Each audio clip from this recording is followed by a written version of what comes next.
E a Lei Orçamentária Anual 2018 de Natal foi discutida na semana que passou durante uma reunião na Câmara de Vereadores. E é sobre este e outros assuntos que eu converso agora com o vereador pelo PDT, Kleber Fernandes. Boa tarde, vereador. Boa tarde, seja é um prazer bem-vindo. mais uma vez estar aqui. Bom, um orçamento de 2,7 bilhões, 256 emendas foram apresentadas, né, ao documento enviado pelo prefeito.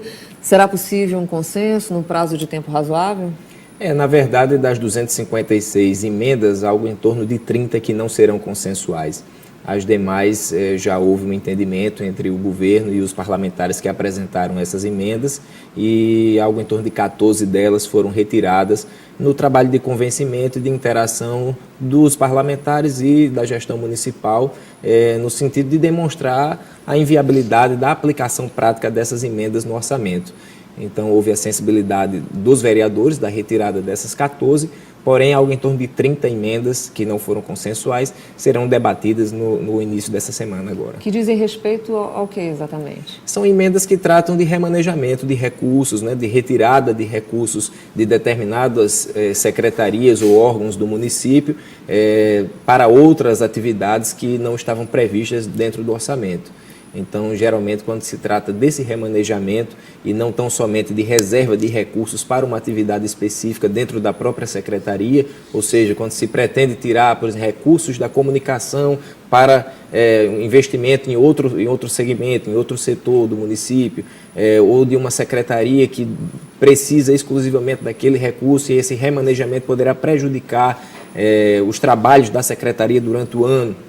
Então, nesses detalhes, a gestão observa aquilo que poderá acarretar algum tipo de prejuízo, né, na execução orçamentária durante o ano e, nesse entendimento prévio com os vereadores, busca minimizar a quantidade de emendas não consensuais, até para dar celeridade e que, de fato, aquilo que seja aprovado possa ser cumprido na sua plenitude.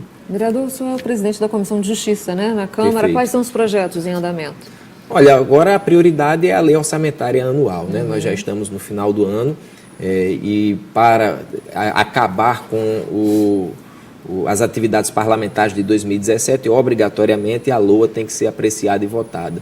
E como a Comissão de Constituição e Justiça é por onde obrigatoriamente todos os projetos de lei, inclusive as emendas, têm de tramitar para a averiguação dos aspectos legais, constitucionais, regimentais e jurídicos, então todas essas emendas passarão pelo crivo da comissão e será um trabalho realmente bastante dinâmico, haja visto o tempo exíguo, né, para apreciação e votação no plenário.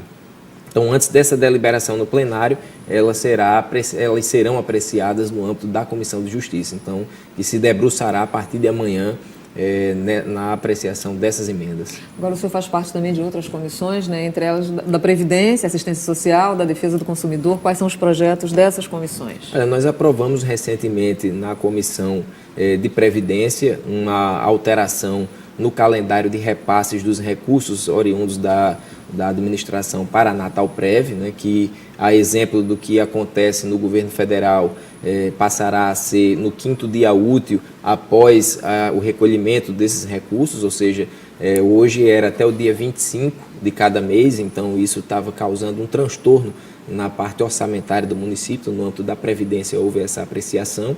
Na Defesa do Consumidor foram muitos projetos, inclusive de minha autoria, né, dois que tratam de questões de estacionamentos, um que dá um prazo de carência de 15 minutos para que as pessoas possam estacionar sem ter a obrigação de pagar nesse período, até para dar condições àquelas pessoas de mobilidade reduzida, né, que vão desembarcar com um idoso, com uma cadeira de rodas, às vezes dá várias voltas num shopping para encontrar uma vaga e termina não estacionando, e alguns só dão 5 minutos, então um tempo muito curto e consequentemente, o consumidor tem que pagar por aquilo que nem consumiu. Então, foi um dos projetos que foi aprovado. Outro que obriga a colocação de informativos de que o consumidor não é obrigado a pagar multa por eventuais perdas dos tickets de estacionamento e também que o consumidor não é obrigado a pagar a multa, né, que é cobrada pela perda desse ticket, e também do prazo de carência e da proporcionalidade das frações de hora extra que são cobradas, que muitas vezes são praticamente o mesmo valor do tempo de permanência. Abusivas. Abusivas. Vamos mudar um pouquinho de assunto, vamos falar de política. Ranieri Barbosa, presidente da Câmara de Vereadores, já anunciou a sua saída, o seu desejo em sair do PDT, mas o partido não se pronunciou ainda. Existe uma previsão? Na verdade, ele entrou com uma solicitação de anuência do partido, né, para que pudesse se afastar, pudesse desligar do PDT, e em virtude até da lei que trata da fidelidade partidária, né, como o mandato é do partido, consequentemente qualquer saída poderá se caracterizar uma infidelidade partidária. Então, por isso, ele pede a anuência e, em havendo essa concordância da executiva do PDT, que seja dada a liberação para que ele possa se filiar a outro partido sem que o PDT amanhã possa questionar o mandato do vereador. Então, acredito que nos próximos 10 dias o partido esteja se reunindo para deliberar sobre essa solicitação do vereador. E o PDT aguarda também agora com ansiedade a chegada, a vinda de Ciro Gomes, aqui a Natal, que vai ministrar palestras, entre outras coisas, durante sua visita e já se anuncia como pré-candidato à presidência da República. Qual a expectativa do PDT aqui?